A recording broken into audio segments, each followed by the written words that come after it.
When the Saints traded up last month to draft Kool-Aid McKinstry in the early part of the second round, speculation shot off the charts that all-pro cornerback Marshon Lattimore was going to be traded.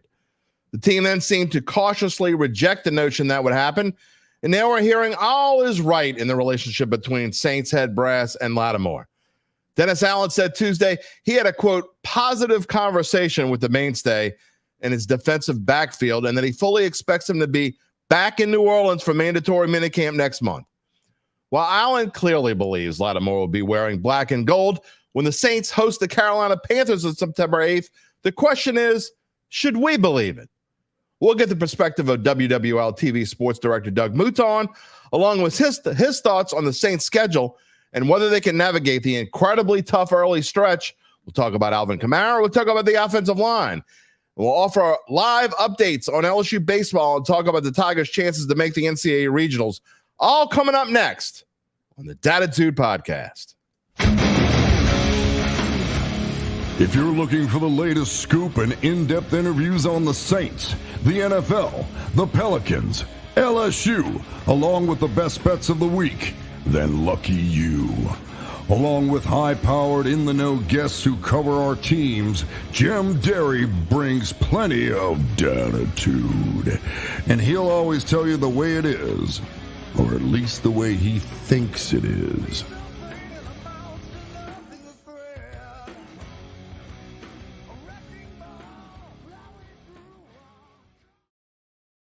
Where you at, New Orleans?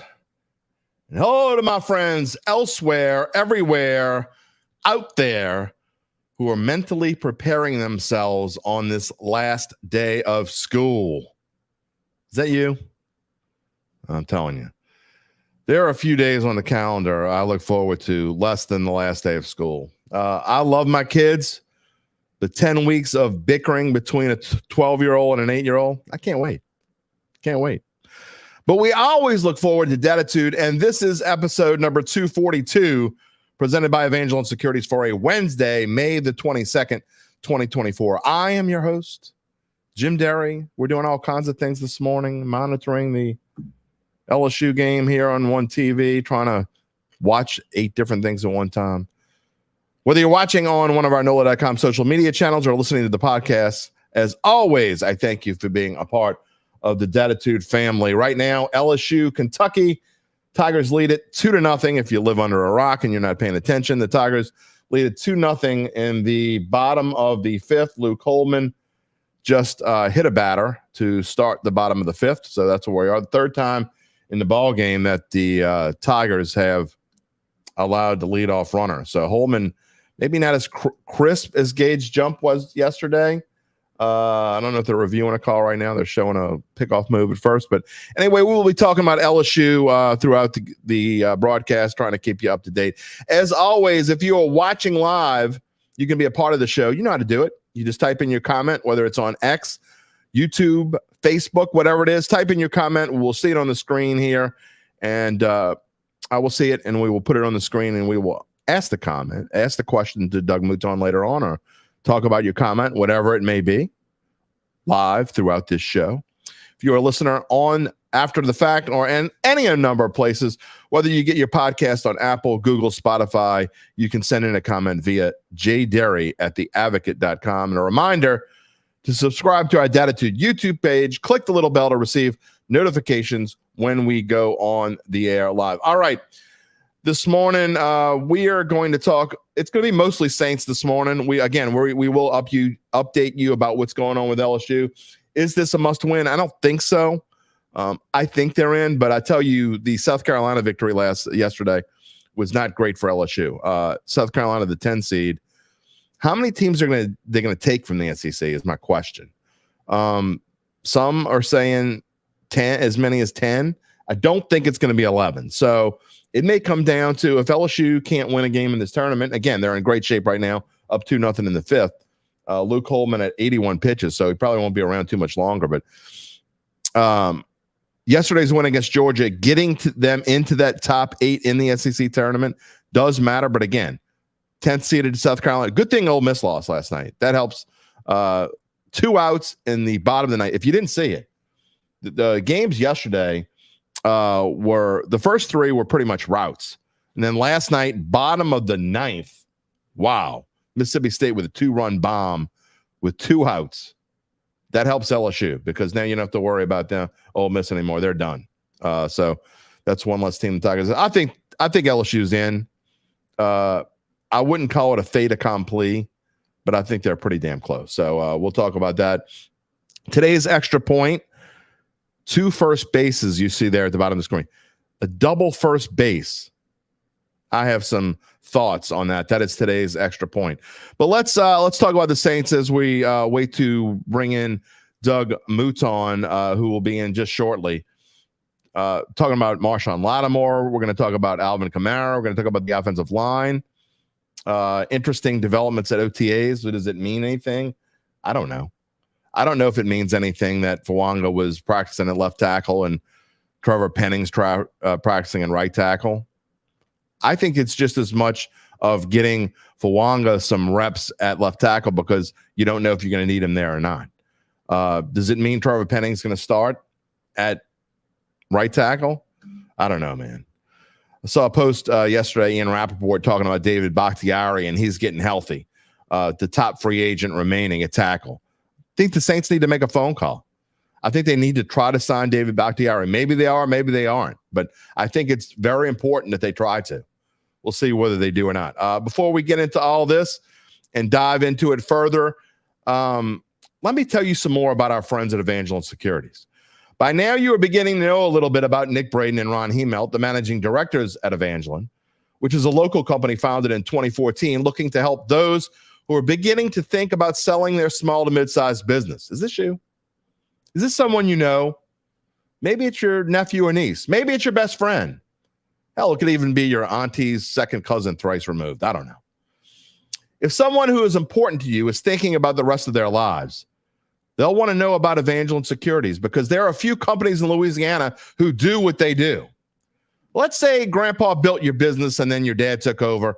Now you've been running things for quite a few years and you're just not sure if there are other things in life that you'd rather do.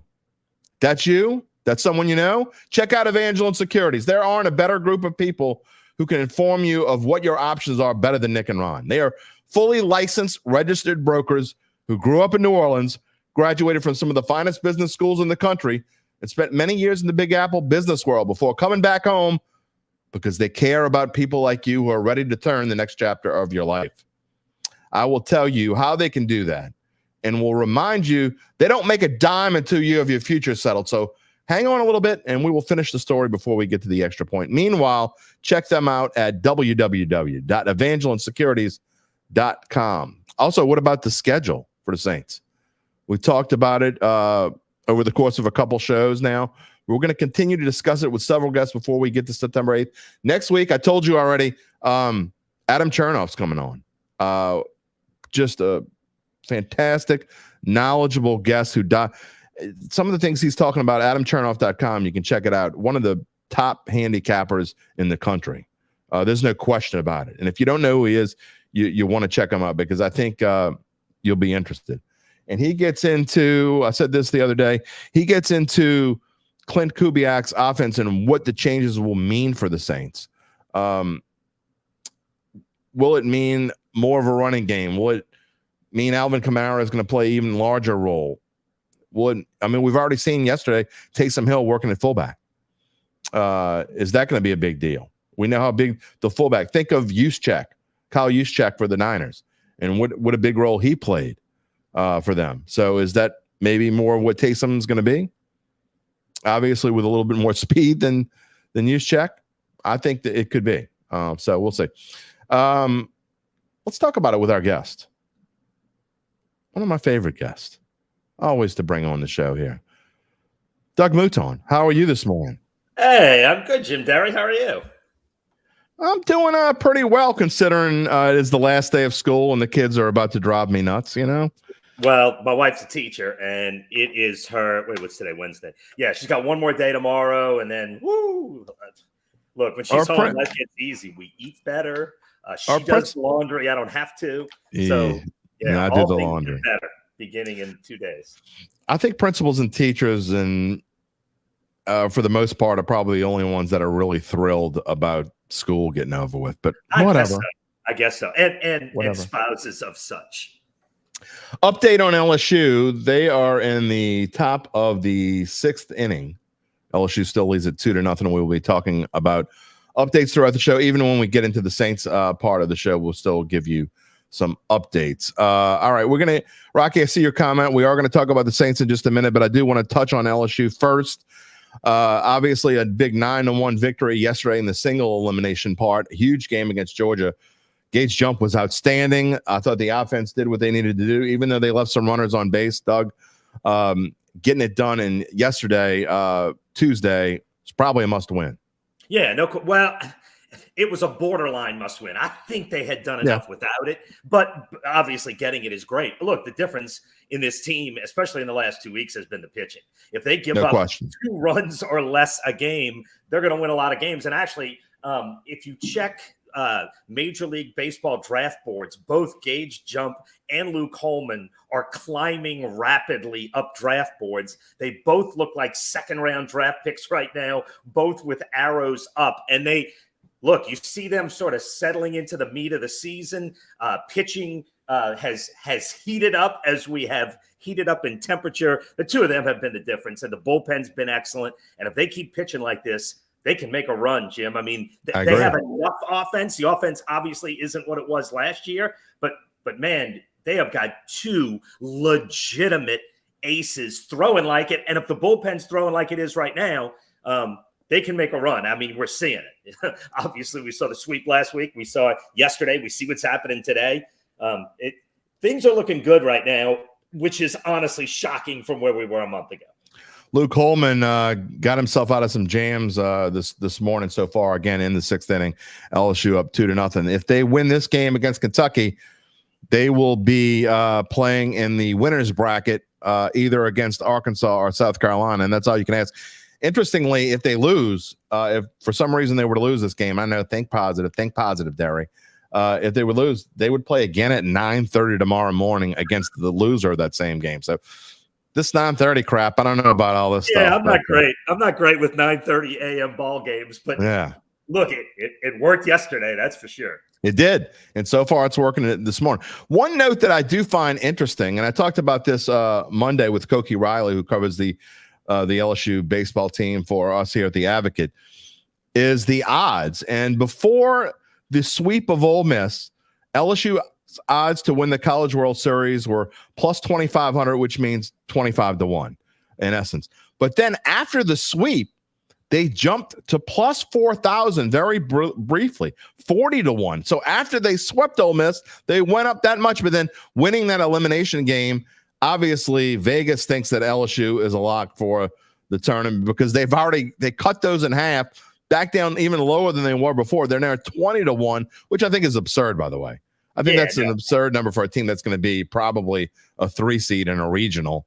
Well, so then you'd have to go on the road. I think if they win today, and I don't think they're a 3 seed anymore. I think they may have already jumped to a 2 seed, which obviously makes a huge difference because LSU's starting pitching is certainly not deep. You got 2 guys. So if you can be a 2 instead of a 3 for this particular LSU team with 2 aces and then some question marks, you really want to be a 2 seed. Well, I think they need to win 1 or 2 games, maybe 2. But I will say this, obviously, if you beat Kentucky, and that's still a question of if, they have just gone 1, 2, 3 here in the top of the 6th. So we're going to go to the bottom of the 6th, LSU up 2-0 with Kentucky coming to bat. Still no hits, by the way. I didn't even realize that. Kentucky doesn't have a hit yet. Knock on whatever. You're not supposed to say that, Derry. So if LSU wins this game, you're talking about a team that is unquestionably in the top 3, is in the argument for the top seed in the NCAA tournament. Yeah. And so if you do win this game, they very well could be a 2 seed. Okay. We have a couple of Saints comments in the queue. Donovan, I'm going to get to you. Rocky, I'm going to get to you. But, you look before one last thing here on LSU. Their record now 37-20 pending today's game, but their record against the top 50, 19-18. Their RPI has jumped in just a week. It was 35 a week ago. It's now 27. And Koki was talking about KPI, which I never even heard of. It's now and it's some advanced metric, and we love metrics because we're geeks. But apparently that their KPI, which judges not just your wins and losses, but who the wins come against and how much they come by. So if you win in a rout against a good team, that helps you a lot. Whereas if you lose to a crappy team, that's going to hurt you a lot more. But their KPI, which maybe is looked at even more these days, is apparently in the teens. Yeah, like I said, I think they have already – look, if they're 27, there's 32 teams that are 1 and 2 seeds, and they're playing in the SEC, and the schedule is legit because of the SEC. I think they might have already done enough to be a 2 seed. That would be my guess if I had to bet it one way or the other. But certainly winning today would I think, lock it in. For sure. Okay, we're going to continue to update you as we go along on what's going on with LSU. I know some of you are watching. You might be at work or whatever. You got it on YouTube. You're just listening in the background. We'll update you as we go along. For those listening after the fact, you already know what happened. Why don't you tell me what happened? Go into the past and tell me what happened so I don't have to worry about it anymore. That'd be a lot of fun. All right, Marshon Lattimore is going to lead off of our talks here today. You see the Saints odds. We talk about odds, and they haven't changed. They haven't changed since over a month and a half now. They've been the same. Plus 380 to win the division, which means they're 3.8 to 1 to win the division. Plus 4,000 to win the conference, 40 to 1, and they're 80 to 1 to win the Super Bowl. If you want to put a buck on that, that's on you. I'm not going to tell you not to, but I'm definitely not going to tell you to do it either. Look, this Saints team, and I don't want to make too much out of this because Marshon Lattimore, we know that he is not a regular participant in voluntary OTAs anyway. I think Matt Parris said it's been since 2020 since he's been there. But I don't know. I got to say, something feels weird. I don't know why Dennis Allen is going out of his way to make it seem like it's almost a fait accompli. I think it's anything but a fait accompli, and it would benefit. I mean, I know Saints fans don't want to hear this. Again, we're going to get to some questions in a minute, but I just think it would benefit the Saints to trade Marshon Lattimore. You draft Kool-Aid McKinstry for a reason, and contract-wise, salary cap-wise, and this team, we know how they're strapped every year. I just think they're probably better served to trade Marshon Lattimore, and I'm not saying that he's not coming back, but I don't necessarily believe the hype that he's definitely coming back either. Okay. Well, I actually spent the day out there yesterday, and there was a bunch of eye-opening things, right? And actually, I made a list for you just so I don't forget any of them. And Lattimore is first on my list, so I'm starting with Lattimore is appropriate. And I'll say this: you said Dennis Allen went out of his way to talk about it. I would disagree with that. He was asked.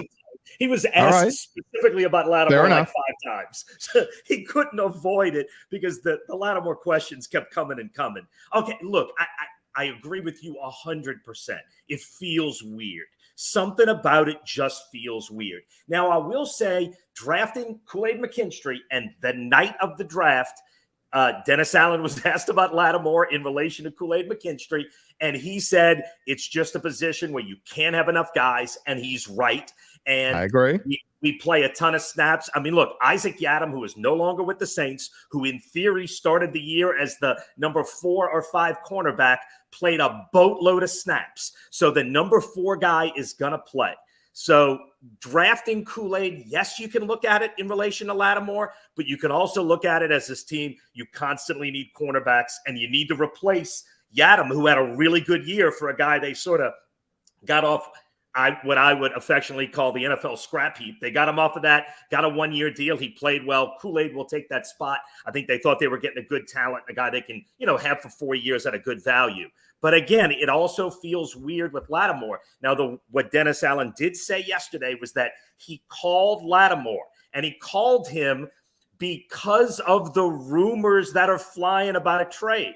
He said the rumors are outside this building. He said, but I know he's heard that. I wanted to make sure we were good. And he called him. So, and again, Lattimore doesn't come to OTAs. Lattimore and Kamara are the 2 guys who don't come. Now, Alvin Kamara, you can see his videos. He does his balancing act in Florida. He does his own training on his own. Lattimore has done that too. So Lattimore not being there is not a thing. But I will say this too. When you look at this team, you got Alontae Taylor on one side, you got Paulson Adebo on the other side, and in theory, Kool-Aid McKinstry, who seems made to play in the slot corner, you do have a team that is built to withstand the Lattimore loss. And Lattimore hasn't played a lot of games over the past couple of years. So I agree with you. It feels weird, although Dennis Allen has denied it multiple times on multiple days. And he was asked flat out after sort of beating around the bush with Lattimore, do you expect Lattimore to be on this roster, to be on this team? And he said yes. He didn't elaborate. He just used the word yes. So, but I agree with you 100%. If something feels weird about it. Luke Holman goes 1-2-3 in the bottom of the sixth. The Tigers are going to the seventh, up 2-0. Great pitching performance, and we'll see if that is it for Holman. His pitch count's getting up there. He might be able to go one more. We'll update you there as we go along. Look, it's not just that, Doug. To me, you don't move up in the draft to get a position that you don't necessarily need right away. Because if you're going to lose Lattimore, obviously you need this position right away. If they moved up, and I'm not saying Kool-Aid could be a Saint for the next 10 years and be a starter and be a big time player. I like the pick. And even if Lattimore stays, I still like the pick. But I just think it's weird, and I think there are so many needs on this team that if you keep Lattimore, is that something that was really the right thing to do then? I mean, to me, you do that with the preconceived notion that you're not going to have Lattimore. And you could say whatever you want. We're not. The truth is, we're not going to know the answer till after June 1st because they can't trade him or do anything with him until after then anyway. And the fact that we haven't heard a word, and I'm not saying it's not unusual because Lattimore is not a big talker anyway. He is not. So, but you haven't heard a word from Lattimore. You would think someone would reach out and he would at least say, "Yeah, I'm stop talking about this. I'm coming back." I mean, and you have not heard that. One guy, honestly, the one guy that does not surprise me that he is quiet. Marshon Lattimore does not very quiet. He's very quiet. I mean, so that part does not surprise me. And again, I agree with everything you say, and it feels weird. And look, one of the things on my list, I don't know if you're going to get to this, is how you've left guard so unattended, right? To get the extra cornerback. Now, again, cornerback has become one of the premier positions in the NFL with the way the passing game is and the way you can't do this and can't do that on defense. So it is a premium position. They had a guy they liked, but yes, you left needs on the table to take a cornerback when it didn't feel like as big of a need. Agree 100%. Yeah. So we'll find out more. Again, this is something that we're of course you have to talk about it, but it's something that we'll revisit after June 1st. So we won't know anything during any of next week's shows. So we'll talk about it week after next. And I think honestly, it is. You said it's something we got to talk about. Like it was asked over and over over by multiple reporters about Lattimore until we had sort of exhausted every answer that was coming out of Dennis Allen. So it's certainly out there, no question.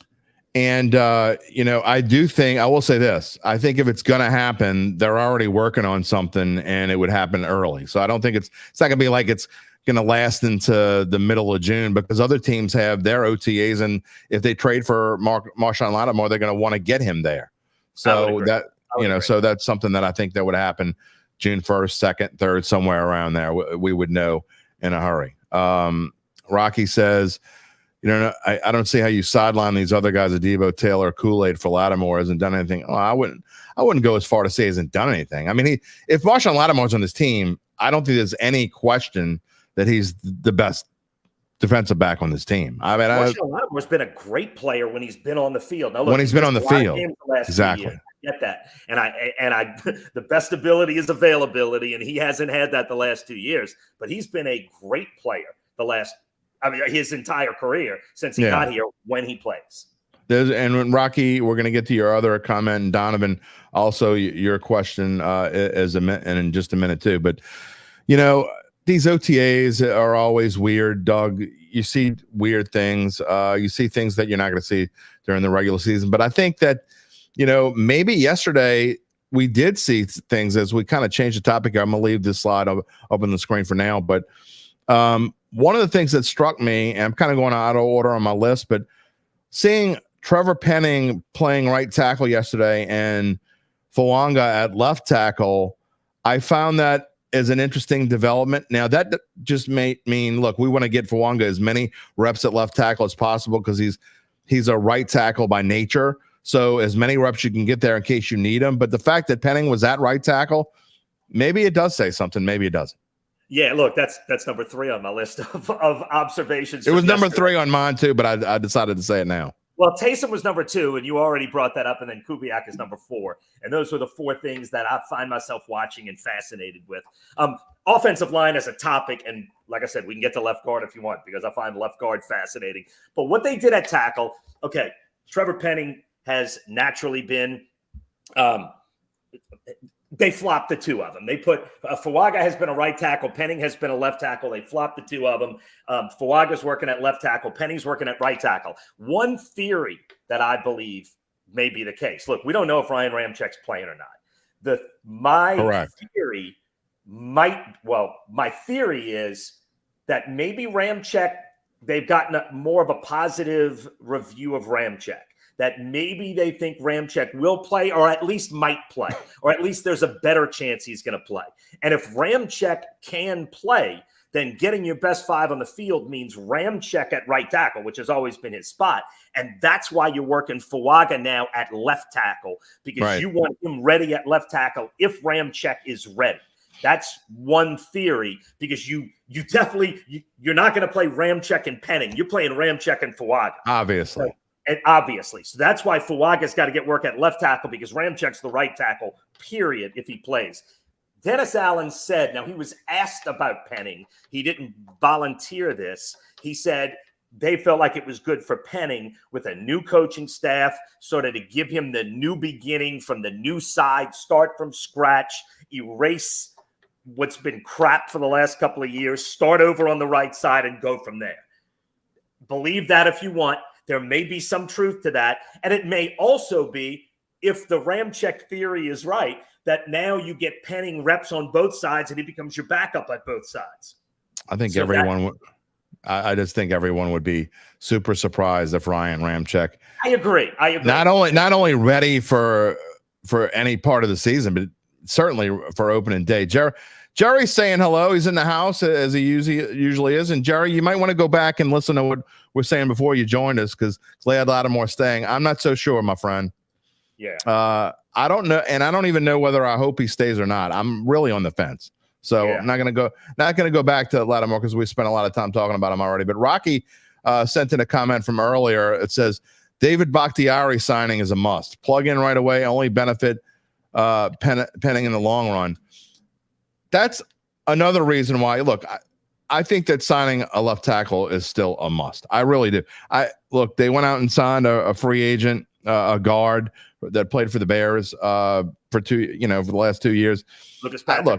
I just think that they still need a real left tackle. And if they were to go out and sign a guy like Bakhtiari, exactly what Rocky just said, I think a veteran like that on a 1-year deal could come in here, not only shore up the left side of the line. Now, obviously, he's an injury risk, but Ian Rappaport writing that he's healthy and ready to go. But even though he's an injury risk, I think the positive that would bring for Trevor Penning in an attempt to rehabilitate him and make him a potential starting tackle, whether it be left tackle, right tackle, doesn't matter, I think would be just as important. Well, Dennis Allen said yesterday that the move of Fawanga to left tackle and Penning to right tackle is not an experiment, or it's not getting them reps. This is the direction they're going in now. So I would expect Fawanga to stay on the left side at least for the rest of the summer and heading into training camp. Obviously, if they sign somebody, that could change. But he said this is the direction they're going in now. Look, I mean, the fact is you've got 2 offensive line spots back from last year, Eric McCoy and Cesar Ruiz. Fawaga's going to start someplace. So that's 3 spots. You have got 2 huge question marks. You've got 40% of your offensive line is a question mark. And here's the one thing I want to say about and they were already bad without question marks per se last year. So to have these question marks, 40% of your line with the question marks, that with what happened is anything but a good thing. Yes, and I asked 4 different reporters on the sideline yesterday, 4 people who I respect, actually 3 plus me. So there's 4 sports reporters. I said, who's the Saints starter at left guard in week 1? And I got 4 different answers. No clue. Which is shocking and amazing and comical in a bad way to me. That no idea who's playing left guard. Now, they got a few guys with NFL experience who have a bunch of starts, and they have Nick Saldiveri, who I think is the guy they would love to exactly. win That's who they want. That's who they want to be the left guard. To be the guy, and they have 3 NFL veterans who have many starts, over 100 starts between them. I think it's going to be Ali Udo. I think that's who it's going to be. And he is one of the 4. That Lucas Patrick came up, who's started 54 games for the Bears. He started last year for the Bears, before that with the Packers. And there's Shane Lemieux, who has started in the NFL, and Nick Saldiveri, who I think is the guy they would love to. But either way, that is a huge question mark at this point. And this offense, we had a long talk with Eric McCoy yesterday about this offense and the running game. No one will benefit more from this offense than Eric McCoy, because everything that this version of the San Francisco offense runs, everything about the Kubiak Shanahan offense benefits these athletic offensive linemen who can get out and move. And Eric McCoy's best ability is to get to that second level and hit linebackers and be on the run and get downfield. McCoy will benefit from this. In theory, Fuaga benefits from this because of his athleticism. Everybody else, we're going to see. So it's large question marks on the offensive line, and it's hard to play without an offensive line. It's Question Mark Wednesday here on the Dattitude podcast this morning, presented by Evangeline Securities. I'm here with my friend Doug Mouton of WWL-TV, 4th Down on 4, which he has asked me to do this week. So there's another reason to watch 4th Down on 4 on Sunday night. I got some questions for you. All right, I can't wait to hear them. I'm sure we'll be talking about all sorts of things. Look, we've talked about Lattimore. We're talking about the offensive line. I want to get your opinion real quickly. I don't want to spend too much time on it, but you kind of touched on it. It's not a big deal that Alvin Kamara is not here, right? I mean, look, that it's still, these are things we talked about. Would he? I just can't imagine they would make a move at running back at this stage of where they are. I think with Klint Kubiak, I think they kind of have to depend on Kamara.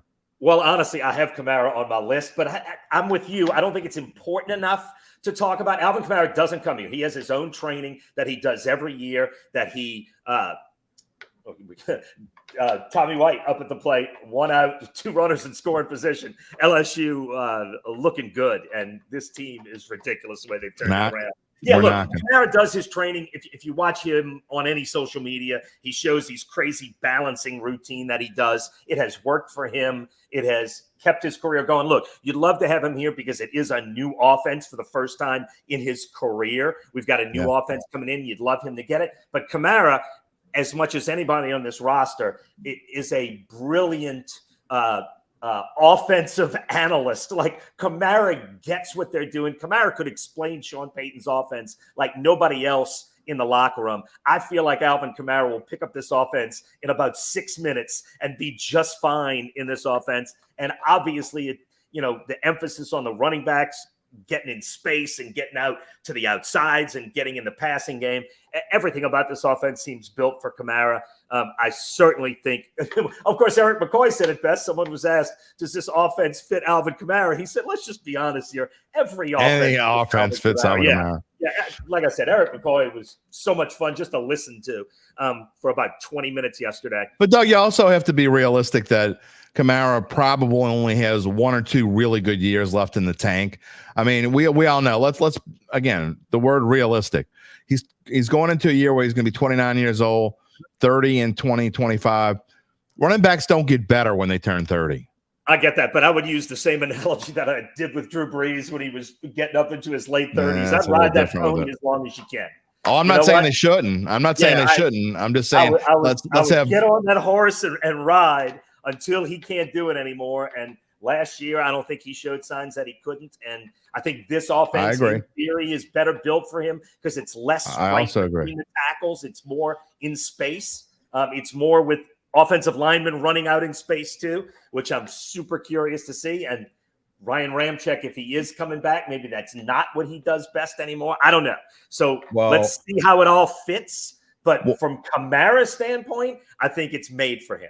One thing I will say is we saw Christian McCaffrey rejuvenated when he went to that offense. So, and I don't think him not being here, Lattimore, I don't think it's really anything either. But with Kamara, I definitely don't think it means anything that he's not here because he's never here. He has his training thing that has worked for him, and that's what he's doing. Yeah, I certainly don't disagree with that. By the way, bases loaded for LSU, 1 out here in the 7th. They had just had a pitch and change before they intentionally walked Tommy White. So bases loaded here in the top of the 7th, and a swing and a miss. It's the count is 2-2. We'll keep you updated on that. Look, I think Kamara, I definitely think he has enough left in the tank. I just don't know that you're going to see the super Kamara that we've seen in the past. We'll see. And maybe he doesn't even need to be that, though. I think they need to be careful with him. I think that it's going to be important for Kendra Miller to be effective. And a long drive to deep left field, and that ball is out of here. Oh, wow. Grand slam. 6-0 LSU. So that is good news for Tigers fans out there. Wow. As we go. Wow is right. Live on the Dattitude. Yeah, well, I'm a play-by-play guy, so I'm trying to have a little at heart. Fun. Right. Oh, look, and one more thing about the running back position. Not that it makes a big difference. Jamal Williams wasn't there either, which strikes me as really curious. A really disappointing first year last year, and doesn't show up. Kendra Miller was there. Jamal Williams not being there, like that's one. Well, Kendra Miller also. I don't advise that.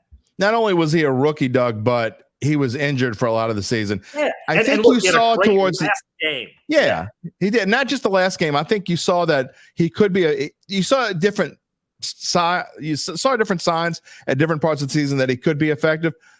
I still wish they would have drafted Tajay Spears, but that's a different story. But I do think that you will see them have to lean on Kendra Miller a lot more. Again, I go back to what San Francisco did. Yeah. They use Elijah Mitchell quite a bit. Right. And if Elijah Mitchell wouldn't have got hurt himself, he would have had probably 120 carries. So Kendra Miller is going to be a big part of this. And again, I agree with you that Jamal Williams is going to have to be a big part of this offense as well. I can't wait to see what happens there. Okay. Staying on Kubiak, got a question from a while back from Donovan.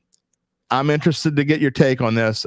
I've made my feelings on Spencer Rattler pick known. I think it's ridiculous. I hope I'm wrong. But Donovan says, I believe Kubiak will also try to use Rattler through the season in a few limited situations. What do you think? I don't even think he's the number 2 quarterback. No, look, there was a series of 3 plays in a row in 11 on 11 that he was through the first one. He threw a Paul Skeens 4-seamer. He threw it with every ounce he had in him. The receiver was about 12 yards away, and he threw it about 6 feet over his head. And then the next play, he threw an interception. And then the next play, he was too late in his reads turning and had an interception dropped. It was 3 plays in a row that just screamed rookie quarterback who needs work. Now, look, I like Spencer Rattler. I think it was a good pick. It's a 5th rounder. I certainly think he can be an NFL backup, and hopefully in time he can be more. But if you watch Spencer Rattler yesterday, especially when they went to 11 on 11, Spencer Rattler needs at least a year to sit and watch and practice and be the scout team quarterback and do those things. And then next summer, let's see where he is. I do not think we see. The only way by the way, play this back to back, Doug. By the way, back to back. It's 7-0 now. A home run. I think that was Travinsky. It was Travinsky gets his first hit of the tournament. 7-0, a touchdown on the board. My friend Chris Kennedy, what's going on? Thank you for joining the Dattitude podcast this morning. Look, he could turn out to be something, but there are so many yahoos out there, including my son who just turned 26 years old, by the way. Happy birthday to Blair out there. So many knuckleheads out there who think, man, he could come in and take Derek Carr's job. Let's get real, folks. Yeah. That ain't happening. Rookie mini camp, he looked good with a bunch of rookies running around. Yesterday was not what I would call a good day for Spencer Rattler. And look, and that's okay. He's a rookie 5th-round pick. This is the time when he's just beginning what will be a long learning process. The only way he plays this year is if you get catastrophic. Yeah, he ain't playing because he's going to be on a practice squad for the whole year. And that's my opinion. Because I think that's highly likely. I think either Jay Kaner or Nathan Peterman, and I still think that better yesterday. Peterman was not there. Yeah, I still think Nathan Peterman's going to be the backup on this team, but that's just my opinion. Don't shoot them out. How can you say that's what I believe? I think they're going to go with a veteran backup because I think it's important as this team plans to contend. Now, if at some point we're going to get to the schedule in just a minute. In fact, we're going to transition to the schedule right now. But if they start out slow and they're stinking up the joint and they're 1-4 and it looks like, it's going to be kind of a lost cause kind of a season, then I think maybe Haener's your backup. But if it looks like you're going to compete, you get through there 2-4, maybe you go 3-3 even, then it's different. And I think you need a veteran quarterback as your backup. But again, these are all things that we'll talk about later. I want to get into this. Go ahead. You got something to say on that, Doug? Yeah. Can I give you my last 2 observations? Yeah, and please. I'll make it quick, I promise. Oh, go ahead. One, I find myself watching Klint Kubiak a ton just because I don't know the guy and I don't know anything about him. Right. I mean, I know about him, but I don't know sort of how he is, Anyway, I find myself watching him at practice a lot. And actually, I really liked what I saw. He took control, clearly barking out orders. He was sort of reserved with us when we interviewed him, didn't want to talk much. That is not his demeanor on the field. There was no doubt who was in charge of the offense, and I like that. I have no idea if that translates into success, and I'm not saying it will or it won't. I'm just saying I really liked his demeanor. I liked the way he took control of practice. You mean just like Pete Carmichael did? Well, it was. I'm being facetious. For so long and had been in that. Look, I am not the one that's going to rag on Pete. I'm not asking you to. And so I'll do that enough for you. It was a whole different personality, but Klint Kubiak clearly, once things run his way, he had not an idea. He had a plan for exactly how to do that and was executing it. And I thought it was fun to watch him. That's one. And then 2, you mentioned it a little bit, was Taysom Hill. Taysom Hill was not at OTAs last year.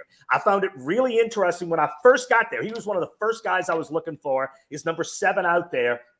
Because, look, I think he is one of your most talented offensive players. No question. Period. And so I was looking for him because he wasn't there last year, and he was there. And he certainly looks engaged. And you mentioned there was one play in 11-on-11 when he is in the backfield with Kendre Miller and immediately ran out from, I guess, what you would call the fullback spot to run out for a pass. I think there's a lot you can do with Taysom Hill, and I think my guess is Klint Kubiak is going like this, thinking about what he can do with Taysom Hill. And the one question Dennis Allen was asked about Taysom Hill, would he get any quarterback snaps? And I think Dennis Allen took that to mean like traditional quarterback snaps, and he said no. And then so later he was asked, will you see a reducement? Should we expect a reduction in the Taysom Hill quarterback package? The running, the package we've seen in games. And Dennis Allen said, no. He said, in fact, start game plan. and it was actually Dennis Allen's one attempt at sort of comedy, which was great. Dennis Allen, that's not really his thing. So it was fun to see. But Taysom Hill engaged and clearly part of this. I like that. And I made that as a note. It's not surprising. You would expect a smart offensive coach to look at Taysom Hill and say, oh, we got something here. But it certainly appears he did. And the one play already, Taysom Hill running out of a backfield with another running back, that's a use of Taysom Hill that we haven't seen yet. And I love that because they are already coming up with ideas for Taysom Hill. That's it. I will say this. I mean, going back to your first point about Kubiak, I'm done bashing on Pete. I'm not going to call him Sean Payton's little clipboard holder anymore, although he went back to Denver. So it is what it is. The one thing that this offense has not had since Sean Payton left is someone to go out there, especially on the offensive side of the ball, and you know who's in charge. And I think that's 100%. super important. So 100%. And I guess that's kind of what I was sort of getting at. It was nice to see. And like I said, I'm not saying this means it's going to translate into a top 5 offense because you still have offensive line problems. But I like to see a guy who's in charge. And you know what? I'm going to make sure that I get it right from day one, or at least my way from day one. Luke Holman out after 6 no-hit innings. LSU leads at 7-0 in the bottom of the 7th. And as soon as they take Holman out, base hit. There you go. Guidry's in the game now. Ouch. Yeah. But the days of leaving pitchers in just because they have a no-hitter, obviously, Paulski, it's long especially gone. not in an SEC tournament. Maybe you wouldn't. It's long gone everywhere. There's so many analytics to show that fatigue is one of the leading causes of pitching injuries. The last thing you need is to go for a no-hitter when you've already, in theory, got the game far enough where you should win. Get him out. Pulling Skeens last week, 100% the right move. Of course. And pulling Holman, 100% the right move because you're not getting. Well, he was advancing in the postseason without Luke Holman. Yeah, of course. And you never know. You might need him for an inning later on. If you make the championship, you might use him for an inning or two. I would get him until the regional, almost no matter what. Rocky says Peterman agrees with me that Peterman would be the backup quarterback. Look, on your point about Taysom as well, before we move on to the schedule, look, I said this show after show after show of the schemes. I'm not talking about Pete Carmichael, the coach. I'm talking about his schemes and his designs, I guess. I thought there were games where I thought he did a good job and came out and whenever he did a good job, I think almost every time you can point to Taysom Hill being a part of the game. And there were games where Taysom was hardly on the field and disappeared. And you go look, and those are games that the Saints lost. So I don't think you're going to see that. I think you're going to see steady dose of Taysom, whether it be him running the ball. But I think you're going to see, if you look at his play count from last year to this year, I guarantee you it's going to go up significantly. And I would bet that it's much more even. Yeah. And look, we would ask him about Taysom Hill every time he wasn't used. It would always be, what the defense was giving us wasn't there, or the game situation, we were too far behind. There was always a reason. But you're right. Every time the offense worked, it seems, and I'm sure you could find a case when this isn't true, every time the offense works, Taysom Hill was heavily involved. Every time the offense didn't work, those were games he wasn't heavily involved. And the correlation was absolutely there, which is why the first guy I was looking for yesterday was number 7. Yeah, I think you're spot on there. Okay, let's talk about this schedule. And look, people who don't watch the show on a regular basis, those who watch the show, every show, you're going to hear me. I'm going to sound like a broken record, but going into the schedule release, I thought it was important that the Saints have the easier part of their schedule being early because I thought they needed time to become cohesive and get together. And I thought if they had an easier part of the schedule and have some of these tougher games in the back end, I thought they had a chance to be kind of a 10-win team. And conversely, if the tougher part of their schedule was early on, Vegas doesn't put out numbers for no reason. The over-under win total is 7.5. I got to say, I think it's under now. Again, I hope I'm wrong. It's much more fun to cover a winning team, much more fun to talk about a winning team on a daily basis.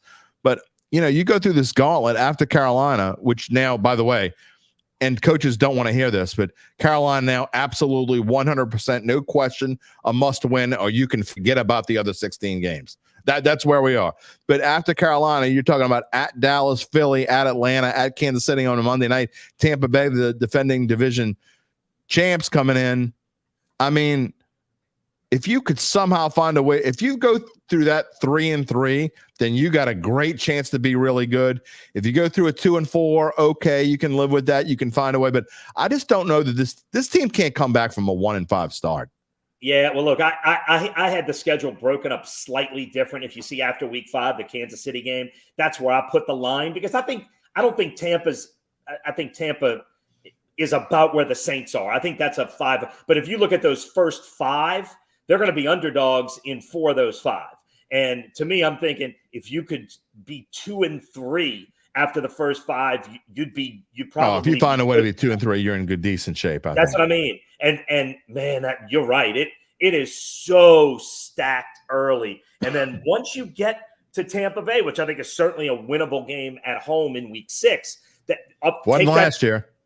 No, it wasn't, obviously. And then you take that to the bye, you got some games you can win in there. And then the last 6, you got, according to Las Vegas, you got one playoff team in the last 6, and that's Green Bay.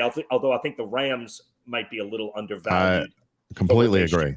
But still, you've got certainly 4 winnable games in the last 6. I mean, you got 3 bad teams in the last 6 in the Giants, Washington, and the Raiders. So you got a chance to finish strong, which Dennis Allen's teams have finished strong the last 2 years. So you got a chance to finish strong. You just the hole at the beginning, how deep you dig that is, and people are going to be, jumping off the bandwagon, jumping off a bridge. It'd be brutal. They're going to be commenting.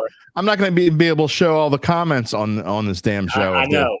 And you stacked probably the 4 toughest games back to back to back to back. I think 100%. The only other thing would have been at Green Bay, and you'd almost rather have it there.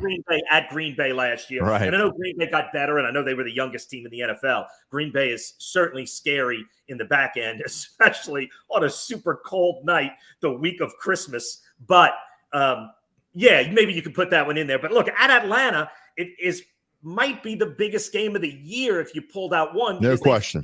To be the best team in the division. They're certainly the betting favorite right now. It's at Atlanta. You got to do that after Dallas and Philadelphia and before Kansas City. Like, you would love to have a little bit of runway for that game where you could get it, but you're coming off of 2 brutal games and then going to Atlanta. It's the schedule, although by the winning percentages of teams last year, is that's horse hockey. I know it is. That's why I wanted to say it, to give you the chance to rebut. But it's a rough start, and there's no way around that. Chris Kennedy's prediction is undefeated, baby. 17-0. I got friends who are saying the same thing. Let me ask you this, Jim. Have you done your analysis where you take the betting, Started to. It takes a lot. You got to finish that. Yeah, I know. I haven't had time to finish it, but I have done the NFC South, though.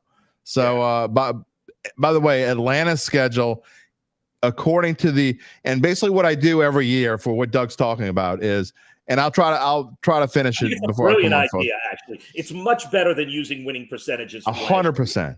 What I do is I have a formula that I use based off of Las Vegas's over/under win totals, and so I plug the formulas in. And that, to me, is a much better strength of schedule guide. It basically takes in all the offseason factors. It takes in everything that's happened in the offseason, because that's what Las Vegas is. Saints are 7.5. The Saints are not a strong team. And when I said Green Bay is the one playoff team, I think they're at 10 is their over-under. They're the only team in that with a winning record, or the only team over 9 or at 9 or better in the bottom 6. I'll work on that this evening. I will have it for you on 4th down on 4. Okay, how about that? All right, I'll have that for you on 4th down on 4. I agree, and look, I think I need to go back and look at last year's and see how last year's worked out. I'd started to look at last year's and kind of got away from it. Do this year's first, and then do the analysis of last year's, because I'll say this: I quoted you on the air probably 30 times throughout the course of the football season to say, according to my friend Jim Derry, based on Las Vegas odds, this was the easiest schedule in the NFL. And, it was. And then I would say what I was going to say for that day. It is not this year. So I will say this. Well, I took the number that they have, and I'm not going to say what the number is because it doesn't matter. It doesn't mean anything. It won't mean anything to people until I explain it. And I'm not going to go off and explain it. But the number, if you would take the number that their formula came out to, as compared to last year where it would rank, it was somewhere in the low 20s, like 21, 22. So, but Atlanta's formula number came out to be even lower than the Saints was last year. So that's how easier the Falcons by far had the easiest schedule in the division. And I can't imagine that anyone in the NFL is going to have an easier schedule than the Atlanta Falcons when I'm done with this formula. That is definitely a whole show. In fact, you know what? Maybe that'll be Friday show because I don't have a guest yet. Maybe I will go through and talk about my formula on Friday show. And again, talking about it on 4th down on 4. Doug Mouton here with us on the Dattitude podcast on this Wednesday morning, presented by Evangeline Securities. All right, let me get your predictions before I let you go. It's way too early. And when I asked you for your prediction, you have every right to change your mind when we do this again in a couple months. Right. Right now, I would have them at 8 and 9. I know that's sort of the chalk right now. That's sort of where everybody seems to be. Look, the questions on the offensive line are real. They're bothering me. I got to see something there. Nobody wanted to talk about left guard yesterday except me.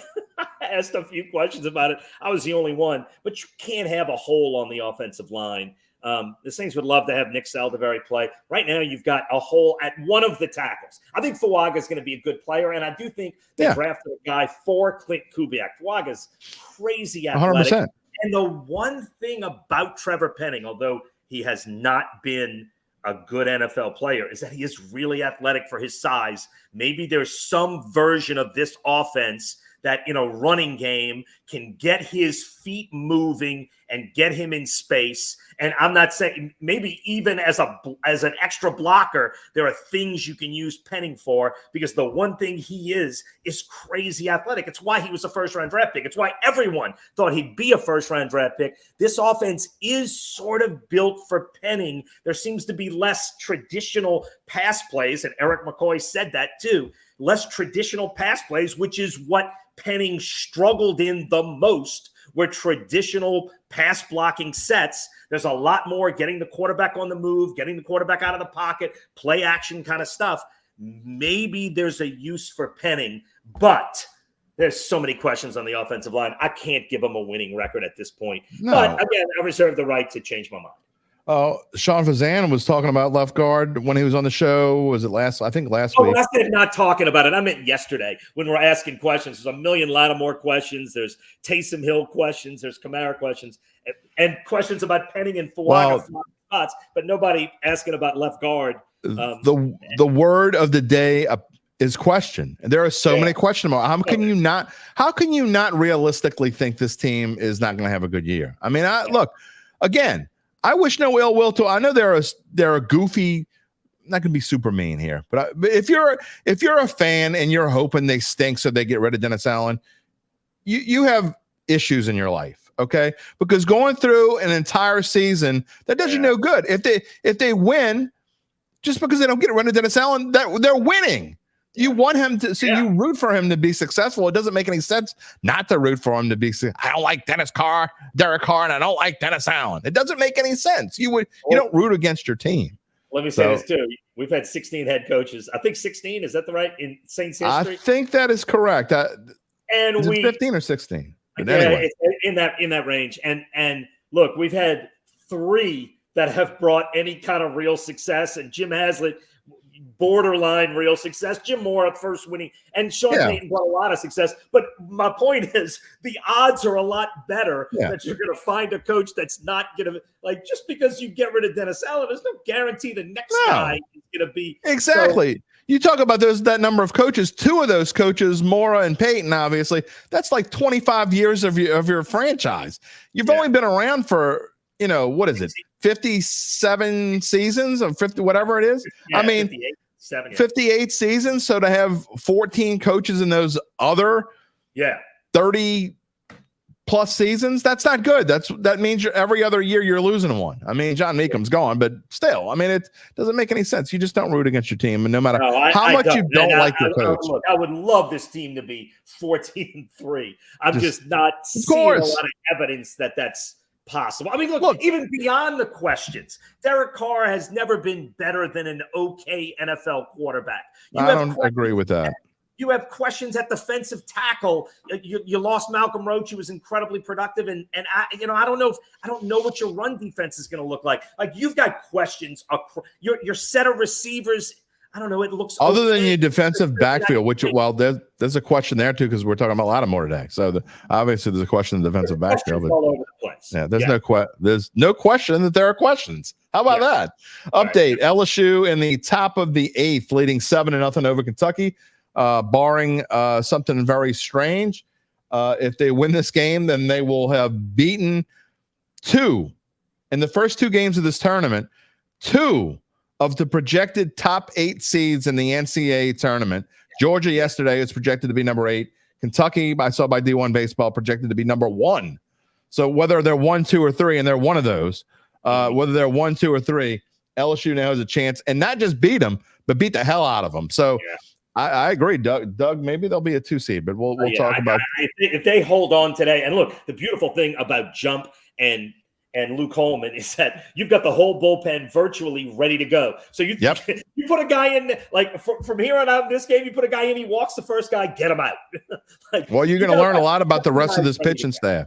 Yeah, I mean, that's one thing. If they do win this game, the pressure's off, okay, which I'm very interested to see how they play when the pressure's off, because people could say what they want, and I know you came in saying that they had clinched a berth already, but you don't know what the committee's going to think. No, you're right. You don't know. That's why yesterday was so important. And so I even kind of thought today puts an absolute lock on it. There's no way they win this game, especially when there's no way they're not in now. I think it puts a lock on it too.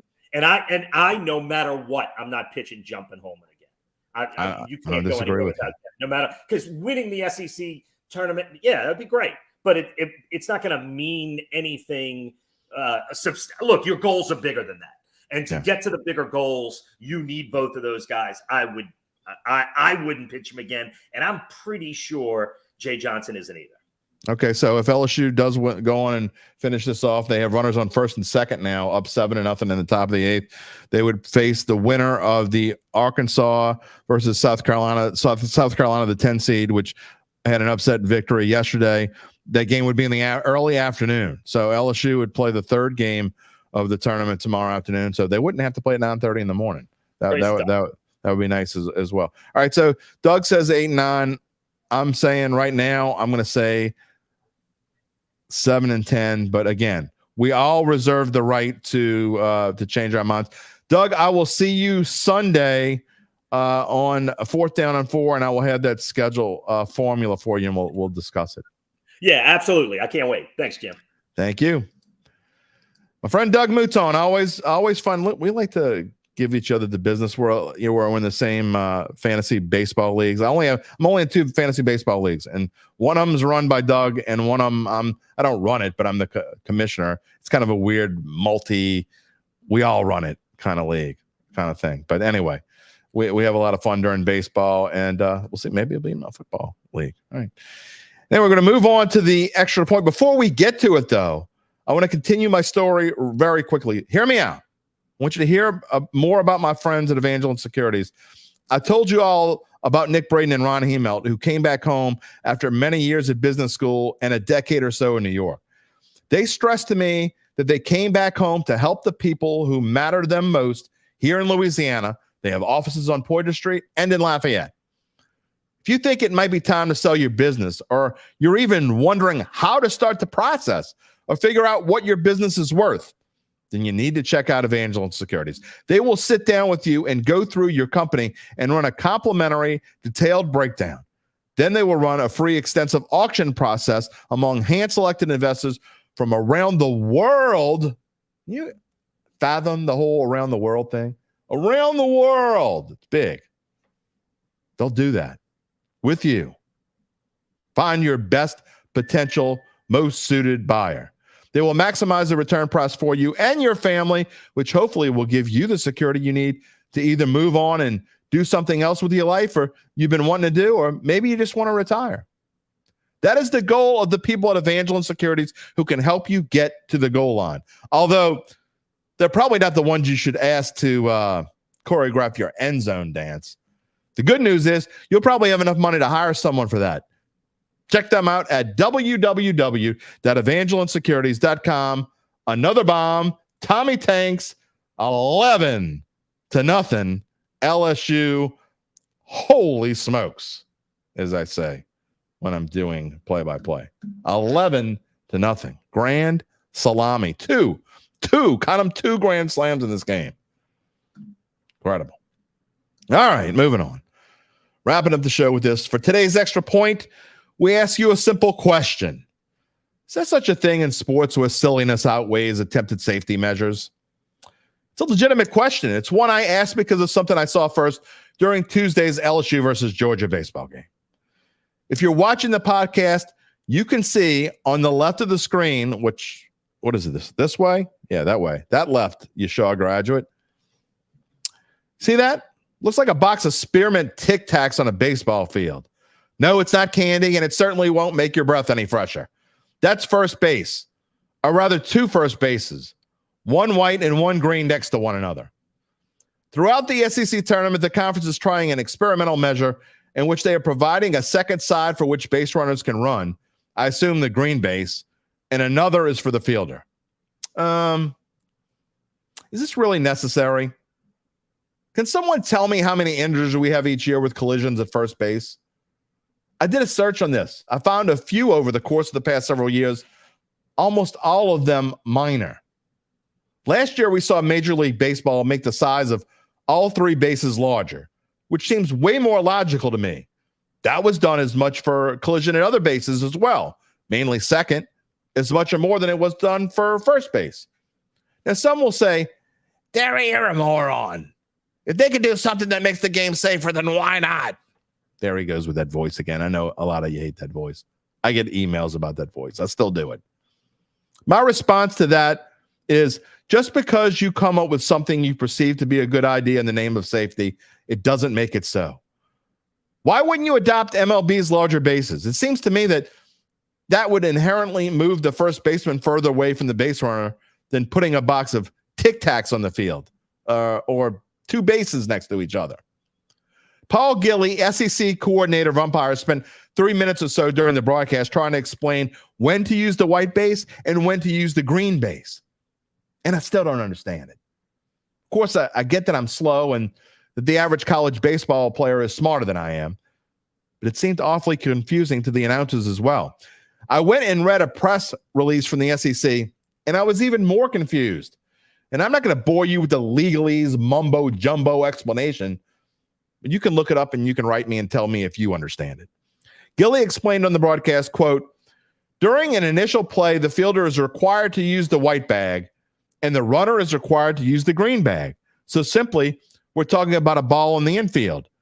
The only exception is when there is a drop third strike, then the runner and the fielder each have the option of using either base. What? So in the course of a bang-bang play, the runner has to figure out whether to use the white base or the green base. Is this really where we're going? Does this make the game safer, or are we throwing spaghetti against the wall to see what sticks? Well, I hope this one's a meatball, because the only thing meatballs stick to is the bottom of my stomach and sometimes my shirt. In other words, I'm not sure we'll see that anyone is really safe at first. Or should I say safer at first? And I will let it go at that, except to say this is all fine and dandy until your favorite team loses an important game because he stepped on the wrong base. You know it's going to happen, right? You know what else is going to happen? LSU's going to win. LSU's going to be 2-0 in this tournament. And not only locked up a spot in the NCAA baseball regionals, who wants to play LSU right now? I think they're now getting close to a 2 seed. Who wants to play LSU right now? Nobody. I'll tell you that right now. You know what else is going to happen? I'm going to put a wrap on this show. I want to thank today's guest, Doug Mouton, and of course, Gabe Henderson behind the scenes, monitoring LSU, making sure we don't have goofy comments. We had some goofy we got spam. That's where we're getting these days. This show is becoming bigger, and it's getting spammed. That's how you know you've made it. When you start getting spammed, you're good, baby. That's where we are. We hope you can join us Friday. I don't know if I'm going to have a guest or not yet. I have not figured out Friday's show. We may spend Friday talking about this aforementioned formula. And it is interesting because, again, it goes by the strength of schedule with my formula goes by what Vegas thinks, not by last year. To me, I don't give a rat's ass what last year's numbers were. They don't make any difference to me. That's useless. Certainly doesn't apply to this year's schedule. So anyway, We'll see what we talk about on Friday. A reminder to subscribe to our Dattitude YouTube page and click the little bell to receive notifications when we go on the air live. You can subscribe to the podcast on Apple, Google, Spotify, or wherever you get your podcast. And you can find a replay of the show on NOLA.com/sports. Enjoy the last day of school. Or not. Whatever it is, we will see you on Friday. Take it easy, my friends. If you're looking for the latest scoop and in-depth interviews on the Saints, the NFL, the Pelicans, LSU, along with the best bets of the week, then lucky you. Along with high-powered, in-the-know guests who cover our teams, Jim Derry brings plenty of Dattitude. And he'll always tell you the way it is, or at least the way he thinks it is.